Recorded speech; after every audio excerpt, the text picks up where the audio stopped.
Bienvenidos a tu podcast radio Parece pero no es. Temporada 2026 Vidas Maestras. Bueno, señores, aquí tenemos el honor enorme de entrevistar a esta gran personalidad del medio cultural venezolano. Yo no le voy a hablar mucho de él porque ustedes mismos lo van a conocer por todo lo que sabe. El maestro, el gran Rodolfo Izaguirre, un ícono en nuestro país que nos ha dado la oportunidad de conversar contigo. Gracias, Rodolfo, de verdad. Bueno, para mí es un privilegio asistir a esta entrevista, bueno, pero realmente un honor. No para mí, Rodolfo. Ajá. Bueno, Rodolfo, para aprovechar el tiempo, Ajá. ¿usted nació en dónde? Bueno, sí, esta es mi vida. Yo nací en Caracas hace 95 años, sí, en 1931. Tenía 4 años cuando muere Juan Vicente Gómez, en el año 75. Ese año, dijo Mariano Picón Sala, comienza el siglo XX venezolano, porque 35 años antes el país no existía, existía una pavorosa dictadura de Juan Vicente Gómez, un país primitivo, un país muy atrasado. De modo que yo cuando nací, a los 4 años, muere Gómez, y mis primeros pasos fueron los pasos que daba también el país, buscando un nuevo país distinto al país gomecista, atrasado, primitivo, que dejábamos atrás. Me buscaba a mí mismo, todavía me sigo buscando, pero el país, acompañé al país que buscaba la modernidad, que buscaba la democracia, una evasiva democracia, pero es como la democracia es como los abanicos, aparece y desaparece. Hay momentos en que vivimos una democracia, hay momentos en que no se vive la democracia. Es lunar, como la luna, que aparece y desaparece. Es como algunos animales que se llaman lunares, por eso. El oso, por ejemplo, en invierno desaparece, aparece en la primavera. Las ballenas salen del mar, aparecen y vuelven a desaparecer cuando caen. Así es la democracia nuestra. Y así es el país que buscaba el Estado venezolano que me vio nacer. Yo me buscaba a mí mismo, pero también buscaba ese país moderno. El país moderno, Venezuela, trata de ser moderno, pero no lo es. Sigue siempre como atrás. Avanza y no avanza. Aparece y no aparece. Uno de los errores graves que ha cometido Venezuela es no haber enterrado suficientemente a Juan Vicente Gómez. Ahí están los militares. Y los militares en el siglo XIX, bueno, fueron revueltas, revoluciones, enfrentamientos de caudillos unos con otros. Todo el siglo XIX, una escaramuza, un país perdido. El país que yo heredo cuando nazco es un país que también está en la carraplana, está perdido, pobre, yermo, por tanta... Bueno, la guerra civil venezolana fue difícil, todo el siglo XIX fue pavoroso. Comienza la vida moderna cuando yo nazco. Conmigo nace un nuevo país. Mi mujer Belén nace un año después, en el 32. Ella se encuentra con el ballet, que no existía en el país, y yo me voy a encontrar con el cine. De modo que Belén, mi mujer, y yo somos precursores de algo importante. Ella, la danza, el ballet, y yo el cine. Rodolfo, una pregunta. Es impresionante, somos como precursores. Claro que lo eres, por eso es el honor de tenerte acá.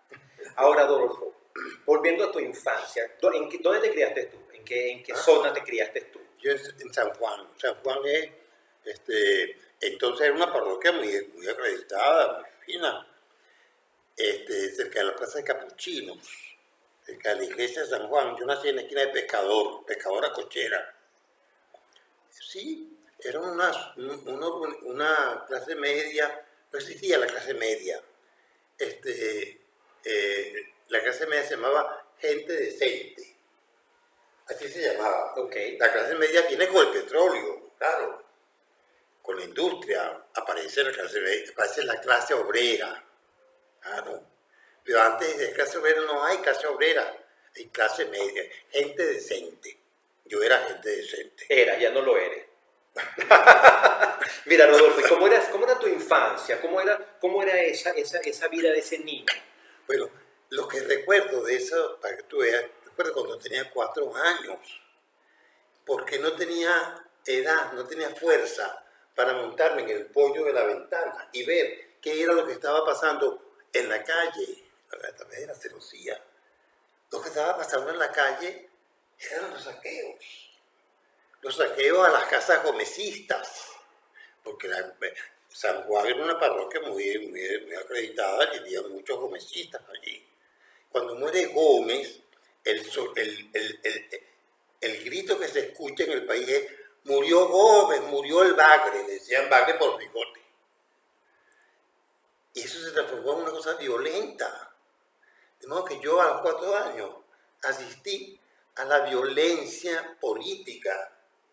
El país siempre ha sido violento. Yo a los 4 años estaba arropado por la violencia, porque lo que vi a través de la celosía eran los saqueos.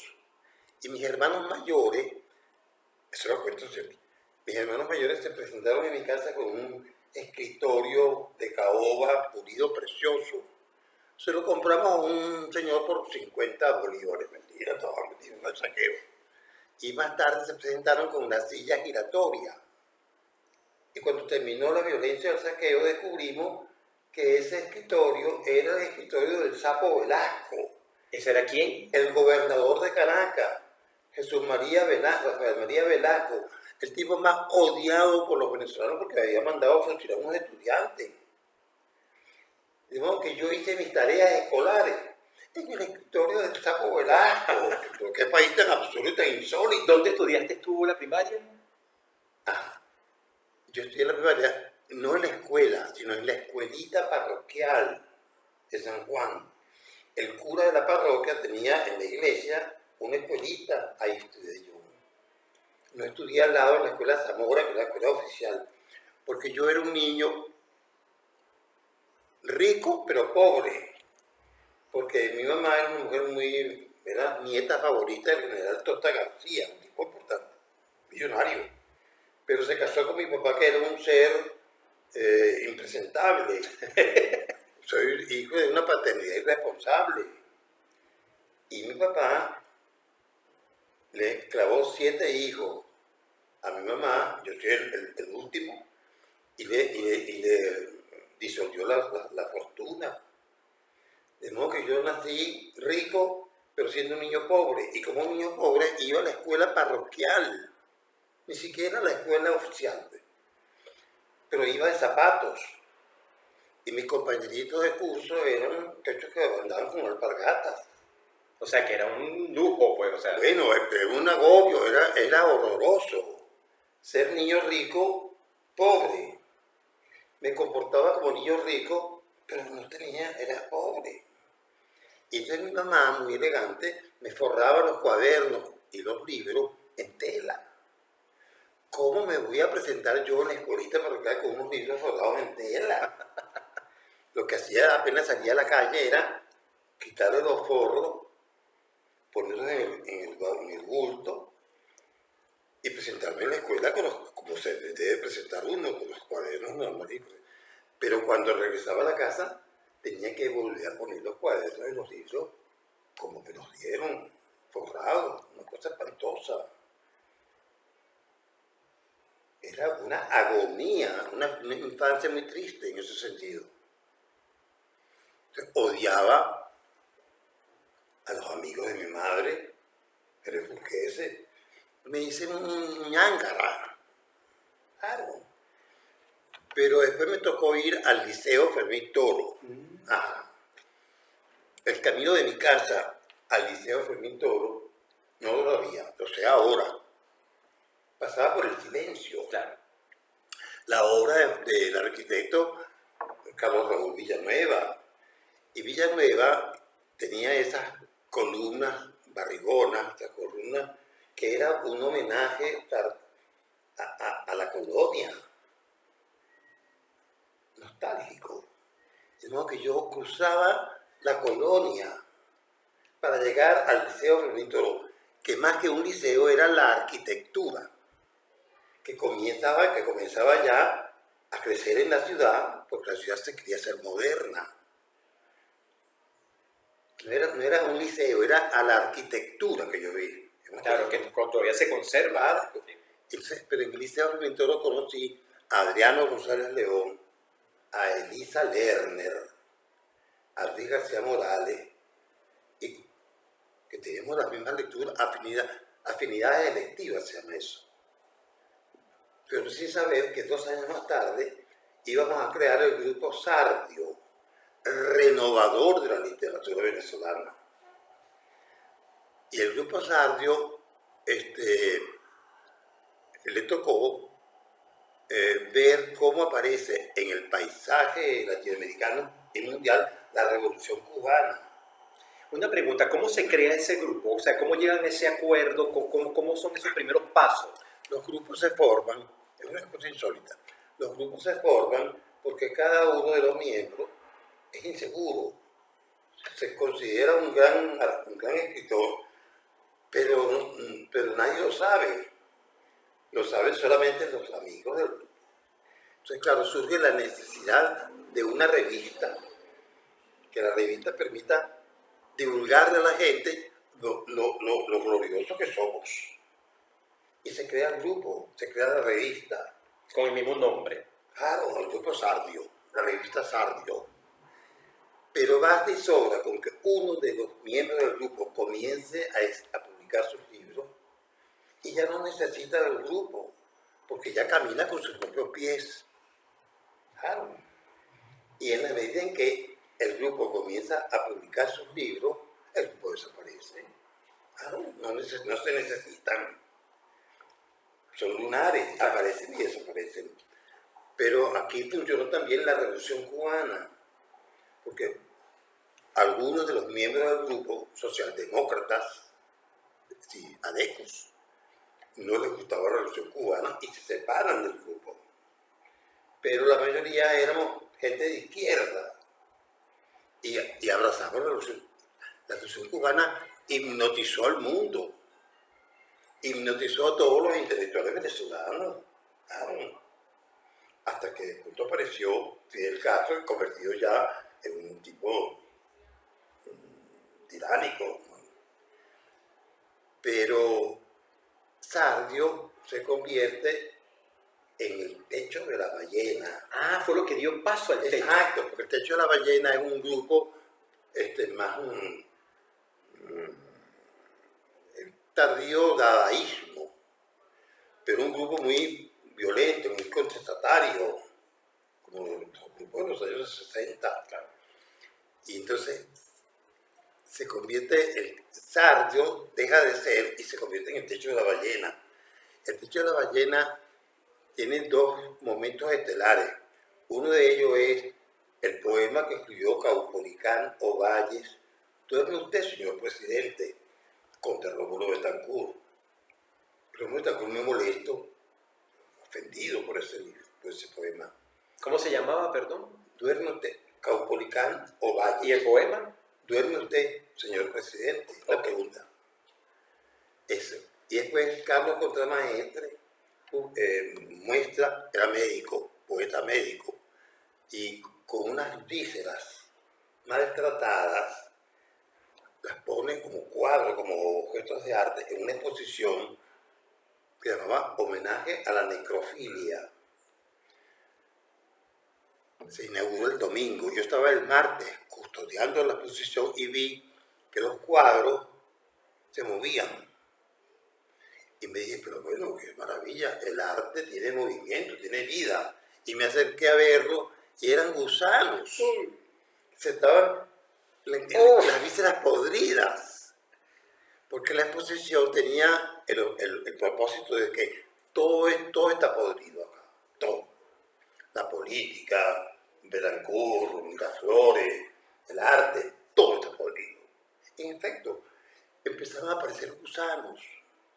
Fue un escándalo. El último gran escándalo en esta apacible floresta cultural venezolana fue la exposición en homenaje a la narcofilia. ¿En dónde fue esa exposición? En Sabana Grande. Imagina. Convencimos a una viejita honorable que nos alquilara el garaje de su casita en la calle no sé qué de Sabana Grande. Ahí se hizo la exposición. Un escándalo mayúsculo. Bueno, intervino la seguridad, la sanidad, el Ministerio de Sanidad. Prohibieron la exposición. Claro. Después descubrí que la violencia, la iracundia del techo de la ballena era de inspiración cubana. Claro. Hubo la invasión de Machurucuto, ¿de acuerdo? No solamente hubo otras que no se dijeron. Era la revolución cubana que estaba interfiriendo en la vida venezolana. Tanto así que cuando habían esas series del Caribe, series de béisbol del Caribe, cuando se enfrentaban Cuba y Venezuela, íbamos a Cuba. Imagínate. Sí, porque la revolución cubana nos iluminó a todos, hasta que descubrimos que era rechazable, pues, políticamente. Rodolfo, una pregunta, todo me parece maravilloso, pero me gustaría saber en qué momento, qué recuerdo tienes tú, tu primer contacto con el arte, ya de niño o de adolescente. O sea, ¿tú viste algo, fuiste a un circo, al cine? O sea, ¿qué recuerdas tú de ese primer contacto? El primer contacto, pero es mentira, pero el primer contacto fue con mi madre, con Tula, mi madre. Niña, hija de gente importante. Recita sus oraciones en francés, porque estudió en San José de Tarbes. Okay. Hoy sería presidenta de Fundarte, una cosa así. Entonces ella nunca me contó historias de Hansel y Gretel, Cuentos de hadas. Cuentos de hadas, no. Me contaba lo que le ocurría a los personajes de las novelas que ella leía. Pero leía Stendhal, leía Balzac, una niña culta, leía así a sus escritores franceses, a Víctor Hugo, no sé, leía a Rómulo Gallegos. Ella hizo una cosa increíble conmigo. Me presentó a Cordelia, la hija del rey Lear, pero no me la presentó adulta, porque adulta ella sufre muchísimo, la condenó a muerte. No, me la presentó cuando era niña. Yo conocí a Cordelia, niña. ¿Cómo es eso? Bueno, me montó una niñita y yo jugaba con Cordelia en el palacio del rey Lear. De ahí viene una relación con el arte, claro, con la literatura, pues yo leía muchísimo. Claro. Y es a través de mi mamá. Después conocí el cine. Claro. ¿Qué recuerdas haber visto así que te haya impresionado? Yo he visto como 3.000 películas, usted me ha olvidado todas, la verdad. Bueno, puede ser que no hablo de cine. Pero fui a Europa, fui a París a estudiar Derecho, porque mi familia, mi papá, quería que yo fuera abogado. Bueno, era aspiración legítima de un niño ir a París, claro. De clase media, con aspiraciones intelectuales. Y en París encontré la Sorbona, en los años 50, una universidad antigua, medieval, polvorienta, vieja. Y no me gustó para nada. Y me deserté de la Sorbona porque el camino que iba de mi cuarto de estudiante a la escuela de Derecho pasaba por la Cinemateca Francesa. Y un día se llama torcer el rumbo de una vida. En lugar de seguir hacia la escuela de Derecho, me metí en la Cinemateca Francesa y quedé maravillado viendo las maquetas de Méliès, el viaje a la luz, las películas primitivas francesas, danesas, no sé qué. Eso me hechizó, me cautivó, sin saber que nunca iba a salir de esa cinemateca, porque no sabía que me iba a tocar dirigirla de acá durante más de 20 años. De modo que nunca salí del cine. Y el cine venezolano se forma justamente gracias a la Cinemateca. Se crean las asociaciones de cineastas, de largometrajistas, de críticos de cine. Se forman las organizaciones. Y las organizaciones tienen ya fuerza para reclamarle al Estado venezolano, atrasado en materia de cultura, decimonónico del siglo XIX, porque el Estado del siglo XIX fomenta y cultiva las bellas artes. La literatura, hay bibliotecas para guardar los libros. No, que esta película, que esta obra, hay teatro para montar las obras de teatro. No, que esta música, hay conservatorios para conservar. Y el cine, no existe. Tengo que el cine aparece conmigo prácticamente, porque en esa época, o sea, se hacen 1 o 2 películas al año, eso no hace estadística. Pero con la Cinemateca se quedan los organismos y se queda el cine como lo vemos hoy, la cinematografía. ¿Cómo llegas? ¿Cómo es ese? ¿Tú estudiaste en Francia? ¿Al final terminaste la carrera de Derecho o no? No, deserté de la Cinemateca. Y al entrar deserté de la Sorbona y al entrar en la Cinemateca, pues me abracé al cine. ¿Pero entraste a trabajar ahí o cómo? O sea, ¿qué hiciste alguna cinemateca francesa? No, lo que hice fue, cuando me puse yo mismo en la Cinemateca, escribí a mi familia y mi familia me dijo, haga lo que tenga que hacer. Bueno, nada, el ocio griego, y tuve a París como aula. París como aula. Eso es lo mejor que me pudo haber pasado.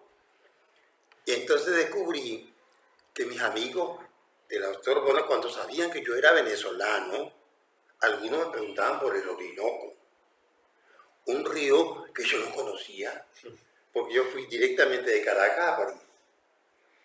Y me pasó a mí lo que le pasó a la generación anterior, a la generación que está delante de mí, que han estado más cerca de Nueva York, de Londres, de París, que de Monaga o de San Cristóbal. Conocen primero Europa y después conocen este país. Eso me pasó a mí. Conocí el Sena primero que el Orinoco. Y comparado fluvialmente, comparado un río con el otro, ustedes me van a perdonar, pero el río es un río ridículo. El Sena. El Sena, el Orinoco. Lo primero que hice cuando regresé al país fue ir a Ciudad Bolívar a ver el Orinoco. Es la zona más angosta, se llama Angostura, y es un mar. Comparado con el Sena es un río ridículo. Sí, pero el Sena tiene 2000 años de historia, me dicen. Sí, pero el Orinoco también tiene 2000 años de historia, lo que pasa es que yo no lo conozco. Y lo primero que hice fue aprender mi historia, saber qué pasó en el siglo XIX, cómo se forman los partidos políticos. No sabía. No conocía mi país, tampoco lo estoy conociéndolo, porque el país es muy difícil. Claro. Pero empecé a aprender mi país. Fue lo primero que pasó. Una maravilla. Y aprendí el cine. ¿Y saben qué pasó con el cine? Que me hizo escritor. Porque el problema mío era, como crítico de cine, como comentarista de cine, era ¿cómo hago yo para transmitirle al lector la gloria visual de esa película? Es un código visual, pero este es un código de letras distinto. Entonces, para hacerlo, tuve que aprender mi idioma, perfeccionar mi idioma, pulirlo. Y al hacerlo me hice escritor. Y al hacerme escritor me hice mejor comentarista de cine. Porque el comentarista de cine, bueno, describió la película, no sé qué. Pero yo tenía capacidad para saber qué quiso decir ese director con esa película. Porque para eso soy escritor. Y ustedes saben por qué cuándo me hice escritor. Cuando descubrí que había música detrás de las palabras. ¿Cómo es eso? Cuéntame eso. Una música que nadie oye, es inaudible. No la oye usted, no la oye, nadie la oye, la oigo yo. Y cuando yo escribo, después leo en voz alta lo que escribí. Y cuando eso no me suena como la música que yo quiero que suene, es porque algo está mal. Y reviso lo que escribí y encuentro que en efecto esta palabra no es la correcta. Como Gustavo Flaubert, el autor de Madame Bovary, el creador de la novela moderna. Flaubert hacía lo mismo. Leía en voz alta y cuando la música no le sonaba era porque la palabra estaba mal escrita. Y pasaba semanas buscando esa palabra hasta que la encontraba. Palabra justa. Él hablaba así, le mot juste, la palabra justa. Eso pasa a mí. Por eso es que mis textos son correctos, que están muy bien elaborados, muy bien corregidos. Y me hice escritor por eso. Tú eres el que escribía las hojas, las sinopsis, que eran como multigrafiadas en la Cinemateca, que eran los resúmenes. Exacto. Bueno, la Cinemateca. Me tocó la Cinemateca. Cuéntanos cómo llegas a eso y cómo haces. Ajá, usted va a ser el director de la Cinemateca. Ajá, Sí. ¿cómo es eso? Simón Alberto Consalvi, que era presidente del INSIBA, del CONAC. No, del INSIBA. O sea, Sí, que del primero INSIBA. fue INSIBA y después CONAC. Margot Benacerraf crea la Cinemateca, pero pocos meses después sintió el llamado del cine y entonces hizo una cosa increíble, viajó por todo el mundo buscando el personaje de una gorda para hacer el papel de la Cándida Heréndida, un personaje de García Márquez. Y ella en Barcelona, España, trabajó con García Márquez en el guión de esa película que nunca hizo. No se supo por qué no la hizo. Y entonces Simón Alberto Consalvi me llamó. Dijo, Margot Benacerraf me crea muchos problemas. Me dijo a sí mismo, yo quiero que seas tú el que te ocupes de la Cinemateca. Bueno, sí. Y entré a la Cinemateca. Un poco asustado porque no sabía cómo era eso. ¿Y cómo fue eso? Sí. Descubrí que tenía que ser un público. No había un público para la Cinemateca. Y las primeras películas que pasé, películas clásicas, mudas, alemanas, eran unos viejos alemanes que iban allí a ver las películas que vieron cuando eran jovencitos. Y eso no es la Cinemateca, eso no es el propósito de la Cinemateca, no es complacer a estos viejos alemanes, es crear a la gente, hice un público. Pero ¿cómo lo hice? Con películas de Tarzán, por ejemplo. Claro, una Cinemateca que se respete no pasa películas de Tarzán. Pero yo agarré las películas de Tarzán y las convertí, porque Tarzán es un personaje colonialista. Favorece a unos excursionistas de unos cascos que buscan el marfil y le da y atropella a los negros africanos. Es un agente colonial. Entonces puse el colonialismo en el cine y puse a Tarzán. Entonces la gente iba a ver a Tarzán. Y a medida que iban a ver a Tarzán, el submarino amarillo de los Beatles me permitió, todas las películas de los jóvenes, me permitió que los jóvenes fueran a la Cinemateca. Fui creando un público, porque a medida que iban a ver a Tarzán o el submarino amarillo, yo les ponía una película clásica. Y fueron aceptando el cine clásico a medida que iban aceptando también las películas favoritas, populares. Hice un público. Es decir, hice una Cinemateca. ¿Siempre funcionó donde está ahorita o funcionó en otro lugar? No, el salón era, en la sala de exposiciones era el auditorio del Museo de Bellas Artes. Ahí era donde... Claro. Miguel Arroyo, que era el director del museo. ¿Quién, perdón? Miguel Arroyo. Ajá. Un artista muy famoso. Nunca me saludó bien. Siempre me preguntaba todos los días, durante 20 años, ¿cuándo te mudas? Porque estaba aquí, yo no era responsable de que la Cinemateca funcionara en su auditorio. Las autoridades culturales fueron las que pusieron eso. ¿Cuándo te mudas? Esa era la pregunta. Pero ahí funcionó. Y entonces en el Museo de Ciencias, enfrente, en la Plaza Morelos, ahí estaban las oficinas de la Cinemateca. Pero eso fue importante, no solamente para mí, porque aprendí también el cine.